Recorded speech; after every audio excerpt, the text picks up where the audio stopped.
क्या आप सोच सकते हैं कि एक ऐसा व्यक्ति जिसने अपनी पूरी जिंदगी देश हित में गुजारी और देश ने उस पर देशद्रोह का आरोप लगा दिया, पुलिस द्वारा उस पर 3rd डिग्री का इस्तेमाल किया। सुनने में अजीब लगता है ना, परंतु सच है। देश के महान वैज्ञानिक नंबी नारायण के साथ कुछ ऐसा ही हुआ। क्या थी पूरी कहानी, आइए जानते हैं। लेकिन आगे बढ़ने से पहले इस वीडियो को अंत तक देखें और वीडियो को लाइक कर चैनल को सब्सक्राइब भी जरूर कर दे और नीचे दिए गए घंटी के बटन को दबाना न भूले। कौन है नंबी नारायण?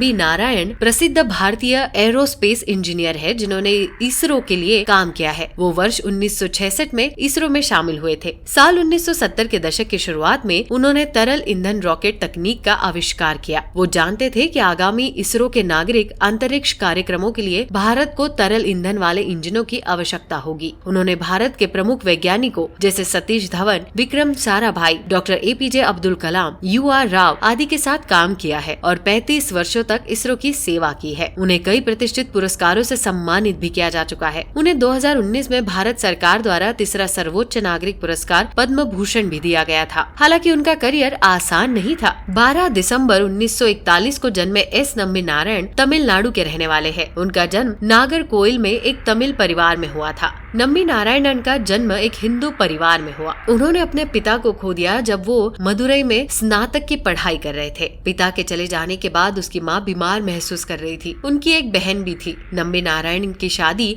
मीना नाम्बी से हुई। दंपति का एक बेटा शंकर कुमार नारायणन और एक बेटी गीता अरुणन है। उन्होंने अपनी शुरुआती पढ़ाई DVD higher secondary school Nagercoil से प्राप्त की। उसके बाद उन्होंने Thiagarajar college of engineering, Madras विश्वविद्यालय, मदुरई से मैकेनिकल इंजीनियरिंग में स्नातक की पढ़ाई पूरी की। 12 दिसंबर 1966 को नारायणन ने 20 सदस्यीय टीम के साथ तिरुवनंतपुरम में Thumba equatorial rocket launching station Thumba में काम करना शुरू किया। नारायणन साल 1966 में इसरो में शामिल हुए। 1970 के दशक की शुरुआत में नारायणन ने इसरो के भविष्य के नागरिक अंतरिक्ष कार्यक्रमों में तरल ईंधन वाले इंजनों की आवश्यकता की भविष्यवाणी की। उन्होंने लगभग 600 किलोग्राम के पहले थ्रस्ट लिक्विड प्रोपेलेंट मोटर्स को डिजाइन किया और भारत में लिक्विड फ्यूल रॉकेट टेक्नोलॉजी की शुरुआत, जबकि APJ अब्दुल कलाम और उनकी टीम ने सॉलिड मोटर्स पर काम किया। नारायणन की परियोजना को उस समय के इसरो अध्यक्ष सतीश धवन और UR राव ने काफी सपोर्ट दिया था। वो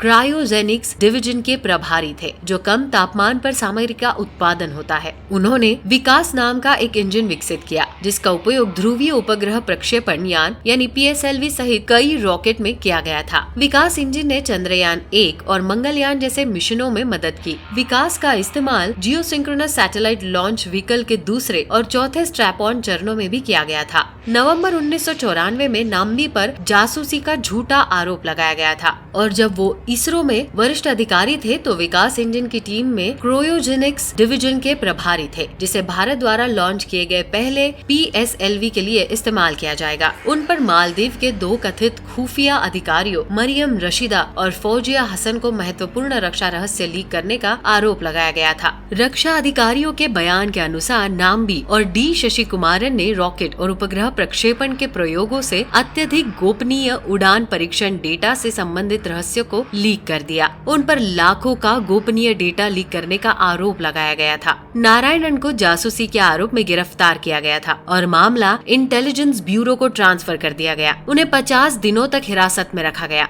हिरासत में रहते हुए उन्हें IEB अधिकारियों द्वारा मानसिक और शारीरिक रूप से प्रताड़ित किया गया। उन्हें लगभग 30 घंटे तक खड़ा रखा गया, तब तक कि वो गिर नहीं गए और उन्हें अस्पताल में भर्ती कराया गया। हालांकि जांच के दौरान नंबी नारायण के घर की तलाशी ली गई और कुछ भी असामान्य नहीं था और उन पर भ्रष्टाचार के आरोप के संकेत नहीं मिले। मामला 1994 में शुरू हुआ था और बाद में 1996 में उन पर लगे सभी आरोपों को अप्रैल 1996 में केंद्रीय जांच ब्यूरो ने खारिज कर दिया था। 1998 में भारत के सर्वोच्च न्यायालय ने उन्हें दोषी नहीं घोषित किया। वर्ष 2018 के अंत में भारत के सर्वोच्च न्यायालय ने दीपक मिश्रा की पीठ में नारायणन को 5 करोड़ रुपए का मुआवजा प्रदान किया, जिसे 8 सप्ताह के भीतर केरल सरकार से वसूल किया जाना था। हालांकि सरकार केरल के ने एस नाम्बी नारायण को जांच और मामले की प्रक्रिया के दौरान सहने वाली मानसिक क्रूरता के लिए 1.3 करोड़ का मुआवजा देने का फैसला किया। इसके साथ ही सर्वोच्च न्यायालय ने सुप्रीम कोर्ट के सेवानिवृत्त न्यायाधीश DK जैन की अध्यक्षता में एक समिति भी गठित की, जिसने नारायणन की गिरफ्तारी में केरल पुलिस के अधिकारियों की भूमिका की जाँच की। मामला सप्ताह होने के बाद और डॉक्टर नम्बी को सभी झूठे आरोपों से बर्खास्त कर दिया गया।